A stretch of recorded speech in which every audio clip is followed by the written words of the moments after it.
आज 23 मार्च है। ऐतिहासिक पात्र भगत सिंह, सुखदेव और राजगुरु का शहादत दिवस।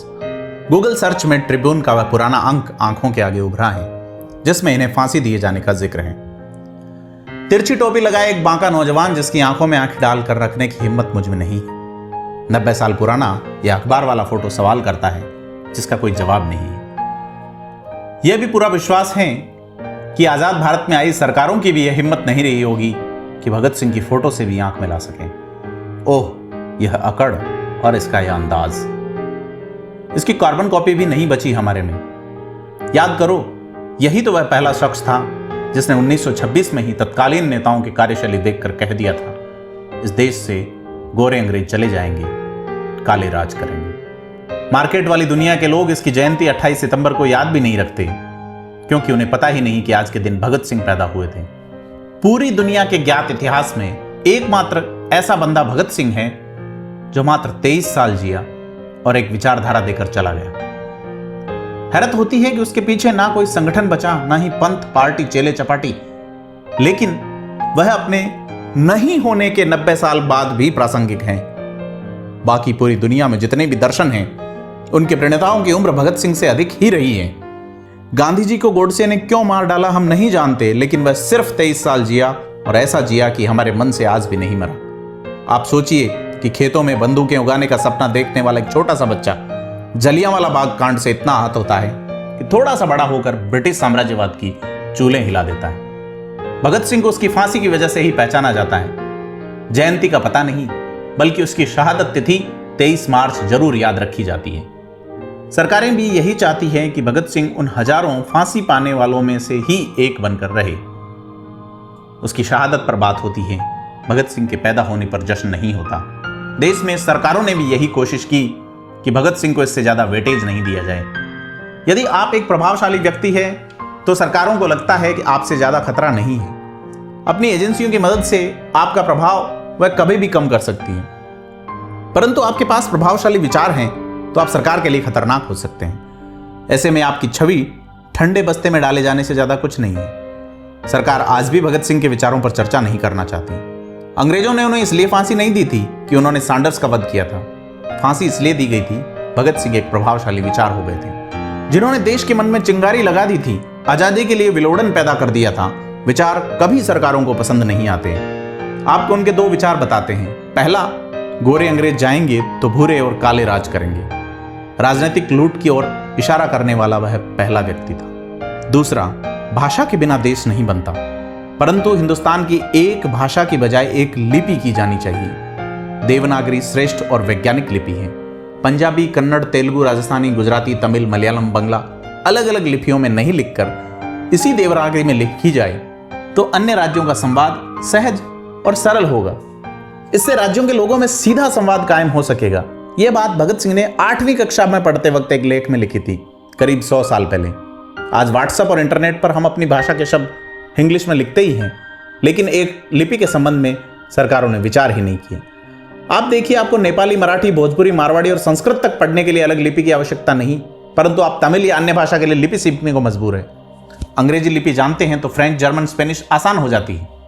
कितना महान विचार था दुनिया को जोड़ने का। लेकिन उससे भी बड़ी हैरत की बात है कि जिम्मेदारों ने 100 साल में इस विषय पर विचार ही नहीं किया। बाद में इस सदी में मोबाइल कंपनियों ने किया और मजे लूट रहे हैं। टेक्स्ट मैसेज वह काम कर रहे हैं। परंतु भगत सिंह के गुजर जाने की एक सदी के बाद भी लोग उन्हें याद रखते हैं, जबकि भगत सिंह के नाम न कोई सरकारी योजना है और न ही श्रद्धांजलियों के सरकारी नाटक होते हैं। गांधी को याद रखने के लिए प्रत्येक व्यक्ति की जेब में नोट के रूप में उनका फोटो है। सरकारी दफ्तरों में उनकी तस्वीर लगाने की अनिवार्यता है, परंतु सड़क किनारे बिकने वाले पोस्टरों में से गांधी की तस्वीर की डिमांड बहुत कम है। गाड़ियों के शीशों पर भगत सिंह दिख जाते हैं, अब तो पाकिस्तान में भी दिखने लगे हैं। यकीन मानिए, यदि 2 अक्टूबर और 30 जनवरी को सरकारी छुट्टी और साथ में ड्राई डे नहीं रखें तो लगातार बेरोजगार होता आधा देश 5 साल में गांधी को भूल जाएगा। सरकारी योजनाएं तो वैसे भी गरीब लोगों तक प्रभावी नहीं हो पाती।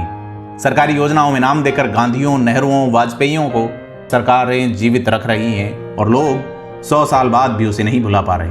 क्या था उस युवक में जिसने कभी अपने ब्रह्मचर्य की परीक्षा के लिए किसी को साथ नहीं सुलाया, बल्कि जो इस देश की इज्जत लूट रहे थे उन्हें मौत की नींद सुलाया।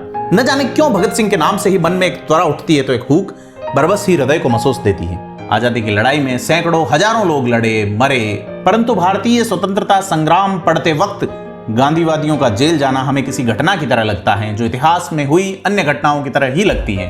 जिक्र भगत सिंह, सुखदेव, बिस्मिल, चंद्रशेखर, बटुकेश्वर दत्त और अशफाक जैसों का आता है तो लगता है कि ये वो लोग थे जो मेरे लिए लड़े, हमारे लिए लड़े, देश के लिए लड़े और मौत से भी नहीं डरे।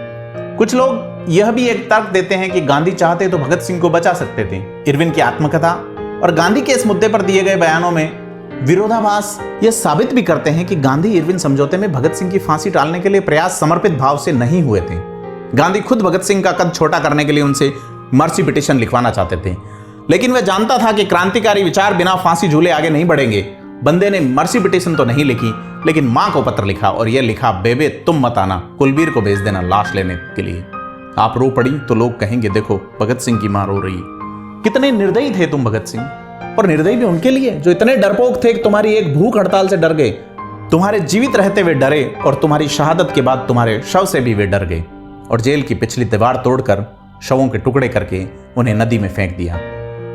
यदि भगत सिंह को गांधी बचा लेते तो मेरी नजर में गांधी भगत सिंह से बड़े हो जाते। भगत सिंह के दीवाने भी तब गांधी के समर्थक हो जाते और तथाकथित अहिंसा को और भी बल मिल जाता। जिस तरह से दूसरे क्रांतिकारियों का नाम नरम विचारधारा वालों के बाद आता है, उसी तरह भगत सिंह भी फांसी झूलने वाले उन हजारों में से एक होते। परंतु कूटनीतिक गांधी यहां मात खा गए और भगत सिंह आज बराबर या कहीं आगे खड़ा है। यह आगे भी खड़ा रहेगा, क्योंकि भगत सिंह के विचारों पर अब तक देश चला नहीं और गांधी के विचार हमने 75 साल से भी अधिक समय तक फॉलो करके देख लिए। देश गांधी के मार्ग पर चला और आज एक सदी बाद चीथड़े चीथड़े होकर एक ऐसे मोड़ पर ठिठका हुआ खड़ा है जहां से आगे कोई रास्ता उसे बुलावा नहीं दे रहा। इस मार्ग की पूजा की जानी चाहिए या विचार करना चाहिए किसी दूसरे रास्ते का। भगत सिंह को सिर्फ एक क्रांतिकारी और फांसी झूलने वाले व्यक्ति के तौर पे नहीं, बल्कि एक विचारक के तौर पे याद किया जाना चाहिए। वह एक अच्छा टीम लीडर था जिसके एक इशारे पर लोग मरने को तैयार थे, महीनों भूखे रह जाते थे। वह एक अच्छा विचारक था जिसके कई उदाहरण मैं आपको दे चुका। वह एक अच्छा मास कम्युनिकेटर था जिसने बिना साधनों के क्रांतिकारियों के पक्ष में पूरे देश में एक लहर खड़ी कर दी थी। बहुत अच्छा साधक था, लेखक था और परवाह करने वाला नेता था। सिर्फ फांसी पर झूलने वाला एक क्रांतिकारी नहीं था। जीने के लिए कैंसर और भूखमरी जैसी मौत का सामान खरीद रहे लोगों से इतनी सी गुजारिश है, वह संपूर्ण व्यक्तित्व था और उसे उसी रूप में याद करें। और भगत सिंह हमारे देश में हुआ, इसका गर्व भी करें।